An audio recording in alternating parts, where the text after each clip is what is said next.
कि इस दुनिया में किसी को डर है कि ऊपर वाला देख रहा है और किसी को भरोसा है कि ऊपर वाला देख रहा है। के लिए एक छोटी सी कहानी है। कहानी एक अमीर इंसान की जिसके पास में बहुत सारा पैसा था, लेकिन वो ऊपर वाले को मानता था, जमीन से जुड़ा हुआ था, बार बार ऊपर वाले को धन्यवाद करता था इस जिंदगी के लिए, हर पल के लिए, हर श्वास के लिए।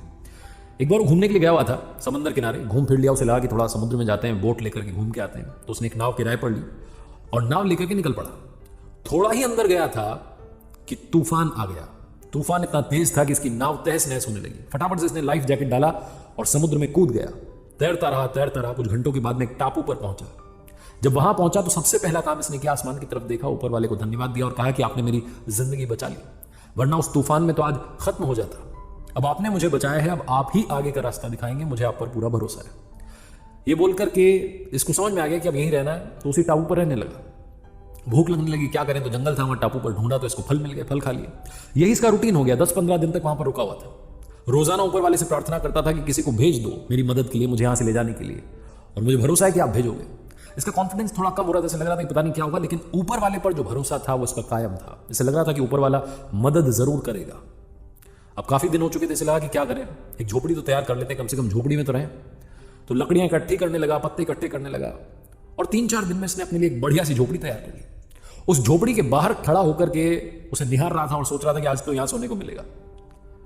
ये सब चल ही रहा था कि अचानक से मौसम बदला, आसमान में बादल आ गए, बिजलियां चमकने लगी, और तभी आसमान से एक बिजली गिरी, जोरदार आवाज आई, और वो जो बिजली गिरी वो इसकी झोपड़ी पर गिरी। झोपड़ी जल करके खाक होने लगी, राख होने लगी।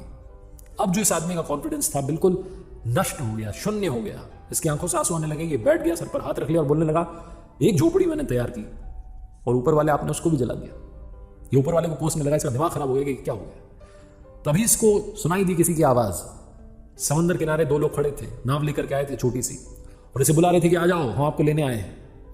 जब ये उनके पास में पहुंचा तो उन्होंने बताया कि हमने दूर से देखा टापू पर एक झोपड़ी जल रही है। हम समझ गए कि कोई है वहां पर जो अपनी झोपड़ी जला करके हमें इशारा कर रहा है कि मेरे पास आओ, मेरी मदद करो। ये झोपड़ी जलती देख करके हम आपकी मदद करने के लिए आए।